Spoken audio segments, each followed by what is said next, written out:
Hey guys, welcome back to another 3D design tutorial.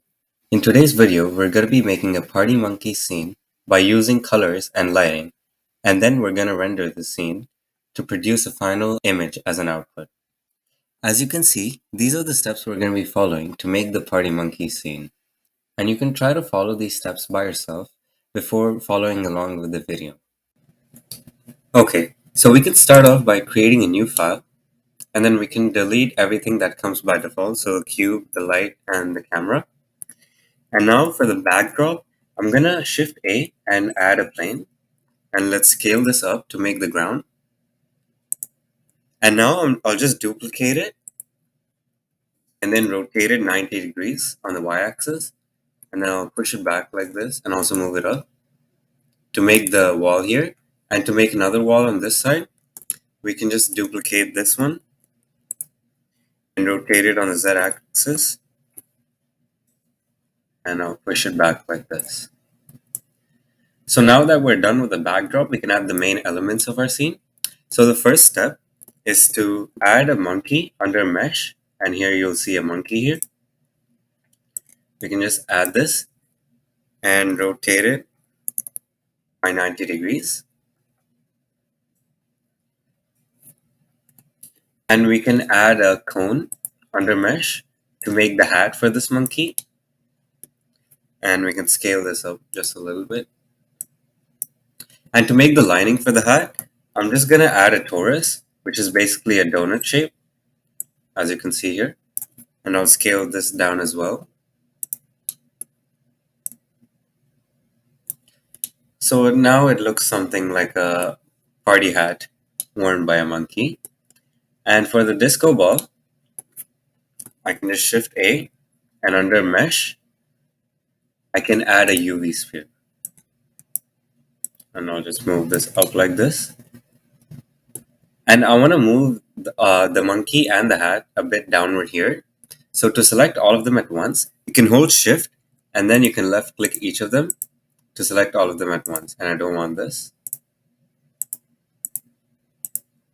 Okay. Okay. So now if I move them, I'm moving all of them together like this. Okay. Now that we're done with our scene now, we can go ahead and add the camera. So I want my camera to be facing this angle like this. So in this angle, I can press Shift A, and down here, I'll find a camera. I'll just add it. And to snap the camera to the view that you're in right now, you can press Control, Alt, and 0. And now, as you can see, the camera has been snapped to the view, and you're in the camera view. Okay. And with the camera selected, if I press G, I can pan around like this. And if I wanted to zoom in or out, then I can press G. And then if I press the middle mouse button, I can move my mouse up and down now to zoom in and out of the camera. And also, I don't need it right now, but if I wanted to, if I press R twice, now I can rotate the camera in sort of a gimbal position. But I don't need to, since I'm satisfied with this angle. Okay, the first thing we're going to do, whenever we add colors to our scene, we're going to have to press this circle here, which says Viewport Shading Material Preview. And this is the mode that's going to enable us to actually see the colors we add. Okay, so right now everything is white, but let me select this hat. And if I go down here where it says Material Properties, I can click New. And I can give a name to this material, so I'll call it red. And under base color here, that's why I changed the actual color. So I can make this red, and as you can see, it's red here as well. So you can repeat the same process and give colors to each of these following objects as well. So now that I've created one color for the wall, I want the same color for these two planes as well.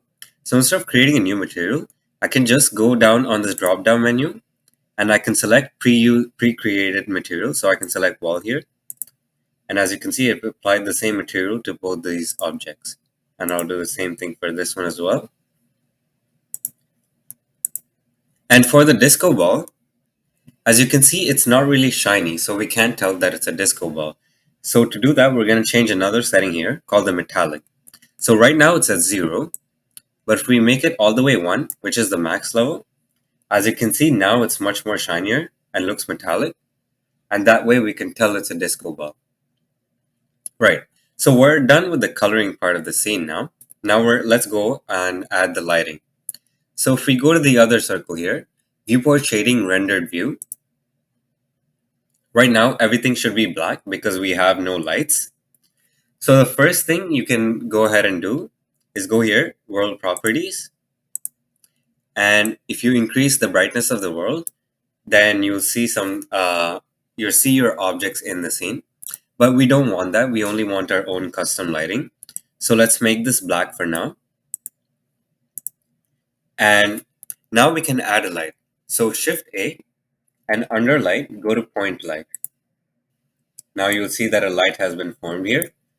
We can just bring this up, but it's not really bright, right? So to increase the brightness, we can go here where it says object data properties with the light icon, and let's change the power.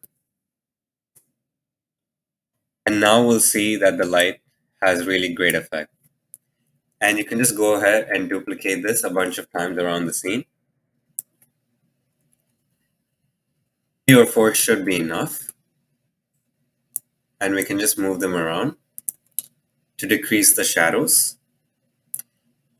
And also, if you're out of your camera view, you can always press 0 on your numpad to go back to the camera view. Or you can press the button here to toggle in and out of the camera view.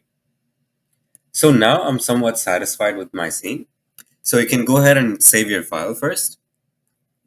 And to render the actual image, you can go here, render, and click on render image, or the shortcut is F12, as you can see. And once you do that, a new window will open. Just give it some time to render. And then once you have the image, you can just go to image and then save the image. So now we're done with the party monkey scene. And in our next project, we're going to be using something called the edit mode to make a house.